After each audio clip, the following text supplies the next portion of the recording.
జై శ్రీరామ్. అప్పుడు ఆ ఒట్టుడు ప్రవేశిస్తే ఆ ప్రకాశాన్ని చూసి పైన కూర్చున్నటువంటి ఆ బలిచక్రవర్తి కిందకి దిగి వస్తాడు. వచ్చి ఆ బాలకుడి దగ్గర నిలబడి ఏమడుగుతున్నాడంటే, నాయనా నువ్వెవరివి, నీ తల్లిదండ్రులు ఎవరు, ఎక్కడి నుంచి వచ్చావు, మీది ఏ ఊరు అని అడుగుతున్నాడు. బాబు తరహా నీ తల్లిదండ్రులు ఎవరు అన్నాడు. సహజంగా అడుగుతాం కదండి, ఎవరైనా కొత్త పిల్లలు వస్తే దానికి ఏం చెప్పాలి, అనాథ అంటే నేను అనాథుణ్ణి, అంటే నాపై నాథుడు ఎవరు లేరు.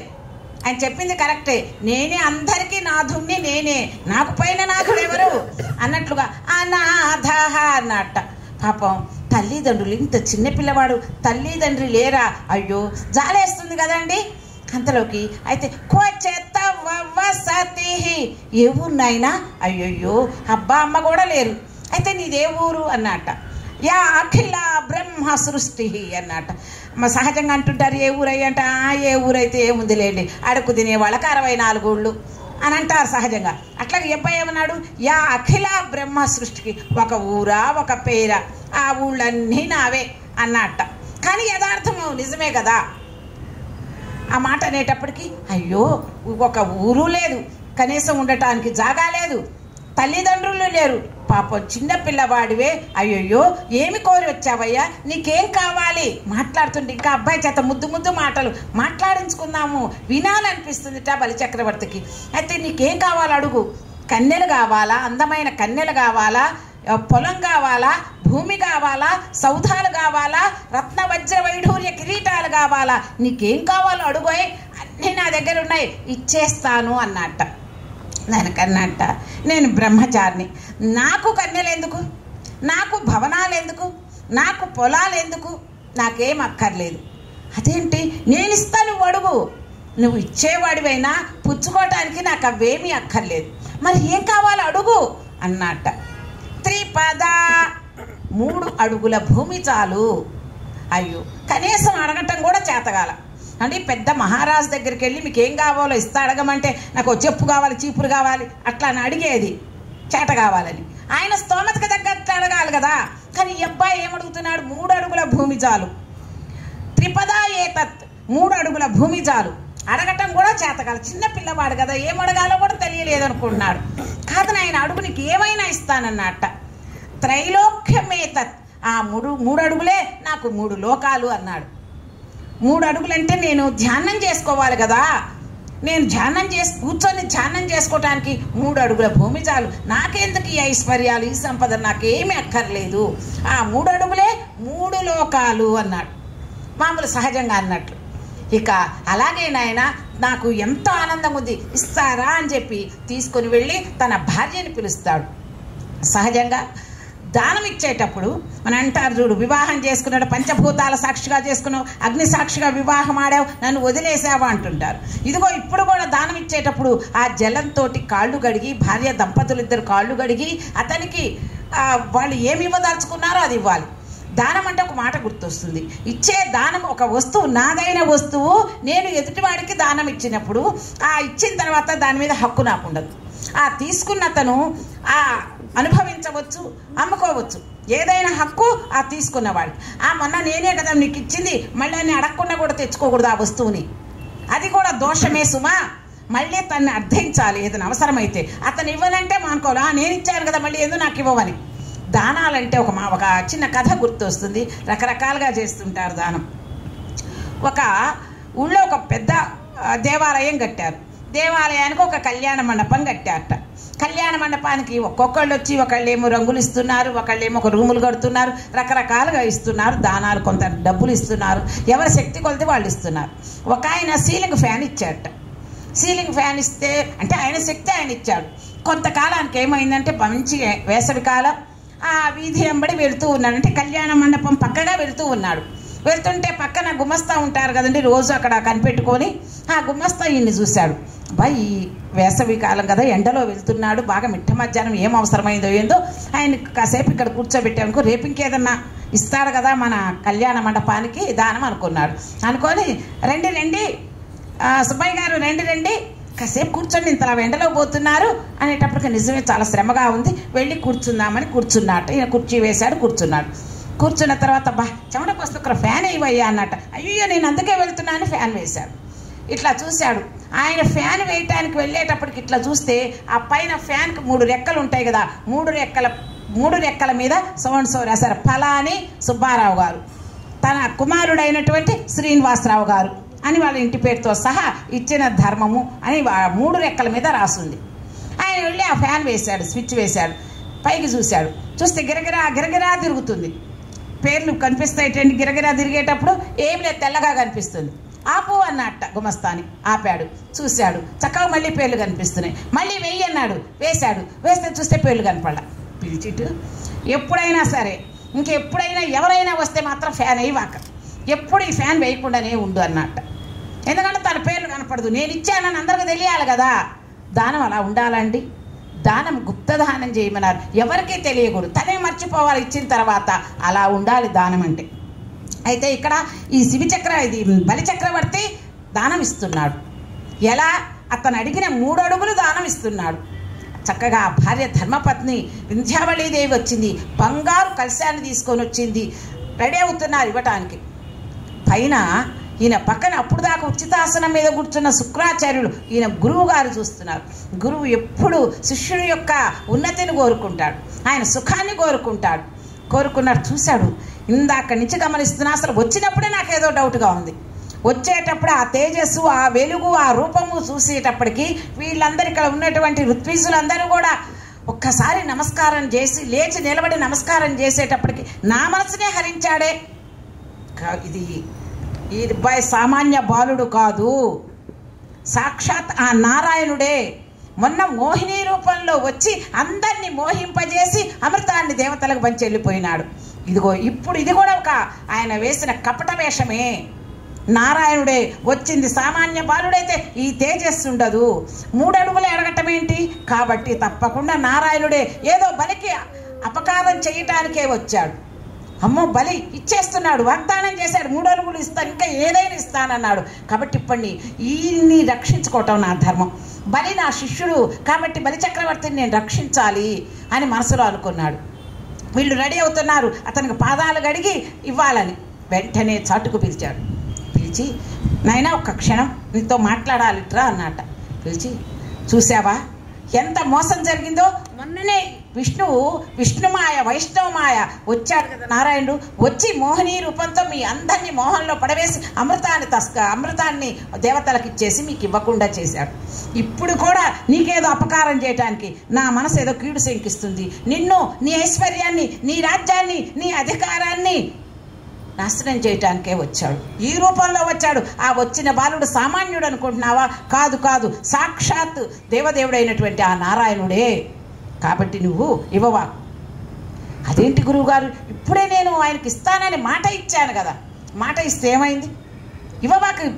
మాట ఇచ్చానని నువ్వు ఇచ్చావనుకో నువ్వే నాశనం అయిపోతావు. కాబట్టి నువ్వు ఇవ్వద్దు. నేను చెప్తున్నా, గురువుగా ఆజ్ఞాపిస్తున్నా. కాబట్టి నువ్వు ఇవ్వద్దు. నా ఆజ్ఞను మన్నించు, నువ్వు ఇవ్వద్దు, నీ శ్రేయస్సు కోరి చెప్తున్నానని 1కి 2 సార్లు చెప్పాడు. చెప్పినప్పుడు అన్నాడు, గురువుగారు మిమ్మల్ని ఎప్పుడు నేను గౌరవిస్తాను, మీ మీద నాకు ఎప్పుడు గొప్ప గౌరవ భావం ఉంది. కానీ మీరు ఇలా చెప్పటం తగదు. నేనేమన్నాను?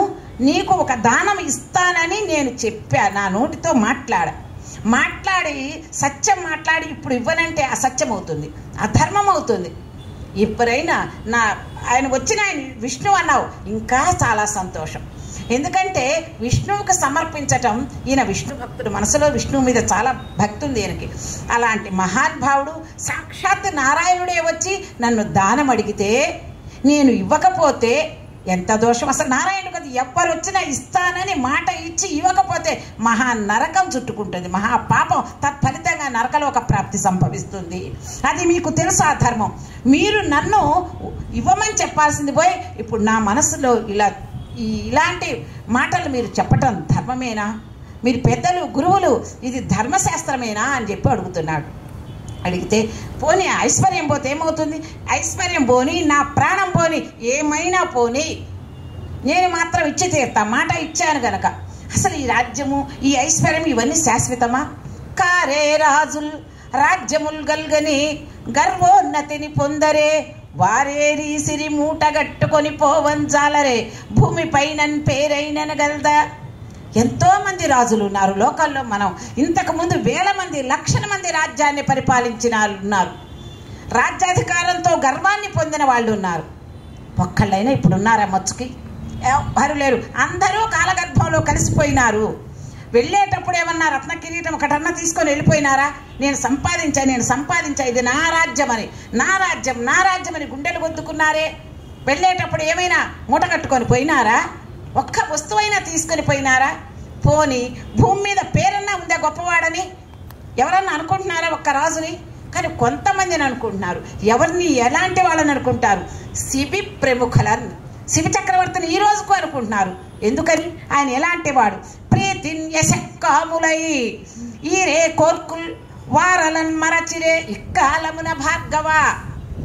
శిబి ప్రముఖులు సంపదలన్నింటినీ తృణప్రాయంగా భావించి వారు కీర్తి కోసం, యశస్సు కోసం, ధర్మం కోసం, సత్యం కోసం నిలిచారు. కాబట్టి అలాంటి మహానుభావుల్ని కొందరు ఇప్పటి వరకు వాళ్ళని పేరు లోకంలో నిలిచి ఉంది.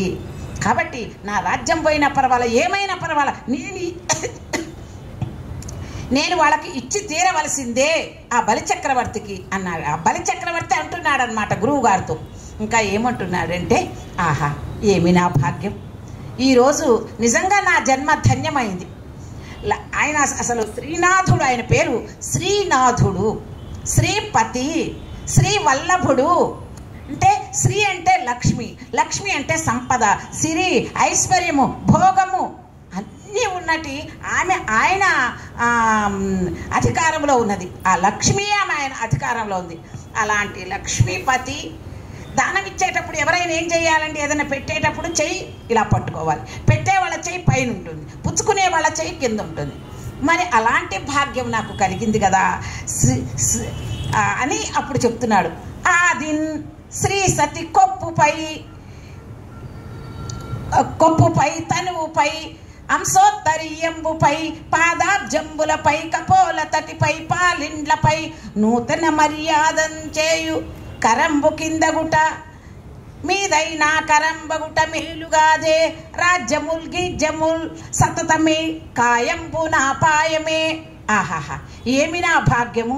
ఆ స్వామి చెయ్యి కింద అవుతున్నది. ఎలాంటి చెయ్యి అది?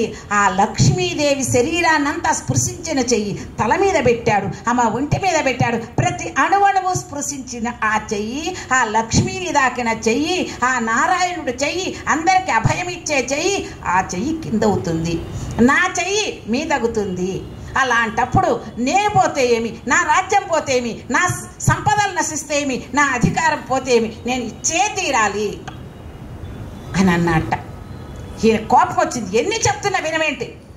నా గురువుని కదా, నా మాట కూడా నువ్వు పాలించవా, నన్ను కూడా నీవు లెక్క చేయవా అనేటప్పటికీ గురువుగారు క్షమించండి, ఇది మాత్రం ఈ ఒక్క విషయంలో మాత్రం మీ మాట నేను మన్నించలేను. నేను అలా మన్నించినైతే అసత్యవాదిని అవుతాను, అధర్మపరుని అవుతాను. నా వంశంలో ప్రహ్లాదుడు లాంటి మా తాతగారు జన్మించినటువంటి వంశము నాది. అలాంటి వంశంలో పుట్టి నా ఒక్కడి వల్ల నా వంశం మొత్తం, చరిత్ర మొత్తం కూడా హీనమైపోతుంది. కాబట్టి అలాంటి మాట నేను ఎప్పుడూ చెయ్యను అని చెప్పి గురువు మాట వినకపోయేటప్పటికి ఆయనకు కోపం అధికమైందిట. వెంటనే ఆయన ఏమన్నాడో తెలుసా? నువ్వు దరిద్రుడు అయిపోతావు, నువ్వు దీనుడు అయిపోతావు అని, నీ ఐశ్వర్యం అంతా భూమి పాలైపోతుంది అని చెప్పి శపిస్తాడు. శపిస్తే చెక్కు చెదరలేదుట. అమ్మో శపించాడని భయపడలేదుట. నిశ్చలంగా, నిర్భయంగా, ప్రశాంతంగా ఉన్నాడు. ఎందుకని భయపడలేదు కదా, పోతే పోయింది అనుకున్నాడు కదా. ఇది కూడా ఒక విష్ణుమూర్తికి ఒక ప్లస్ పాయింట్. ఎందుకంటే గురువుగారు శపించాడంటే ఐశ్వర్యం నశించాలి. ఏ విధంగా ఆయన ఇది మొత్తం ఐశ్వర్యాన్ని, అధికారాన్ని లాక్కోవాలని చూస్తున్నాడు కదా. వెంటనే ఈ శాపం కూడా ఆయనకి ఒక లాభదాయకమైంది. వచ్చాడు విష్ణుమూర్తి. ఇప్పుడు దాకా ఎవరికో ఇస్తున్నా అనుకున్నాడు. కానీ ఇప్పుడు ఇస్తుంది సాక్షాత్ ఆ పరబ్రహ్మకి, సాక్షాత్ ఆ నారాయణుడికి ఇస్తున్నా. ఇంకా ఆనందం కలిగింది ఇవ్వటానికి.